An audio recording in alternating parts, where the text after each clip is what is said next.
अबुई यो भाइलाई के भयो भाइ के भयो एउटा कुरा भनौँ भनेको बिहा गर्नु मन लाग्यो मलाई त ला बिहा गर्नु मन लाग्यो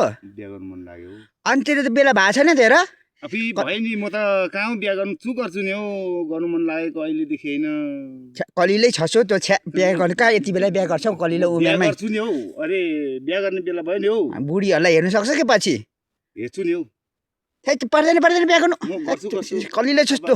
एउटा केटी हेर्दिनु नि हौ राम्रो खालको ला केटी चाहियो तँलाई चाहियो नि हौ पर्दैन बिहा गर्नु पर्दैन अब गर्छु पापा गर्छु पर्दैन यो त होइन बुढी खोजेको यस्तो डर लाग्छ त छिप्पु बालक भयो क्या हो ल ल ल ल ल हिँड बुढी ल्याइदियो बुढी चाहियो तँलाई ल चाहियो नि हौ अब यसलाई कहाँ खोजिदिनु नि नारायण बुढी बुढी तेरो कस्तो लाग्यो बुढी एकदम ठिक लाग्यो आमै पप्पी बुढीलाई आउच मलाई घोच्यो अरे बुढीलाई घोच्यो अरे लैजा अब तेरो बुढीलाई अब स्याहार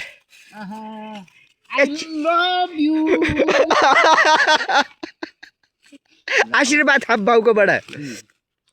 अब चाहिँ यो बुढी बुहारीसँग हो राम्रो गरी खानु हो अगाडि चाहिँ सुङ पछाडि चाहिँ ठुङ लास्टमा रुङ नगर्नु ल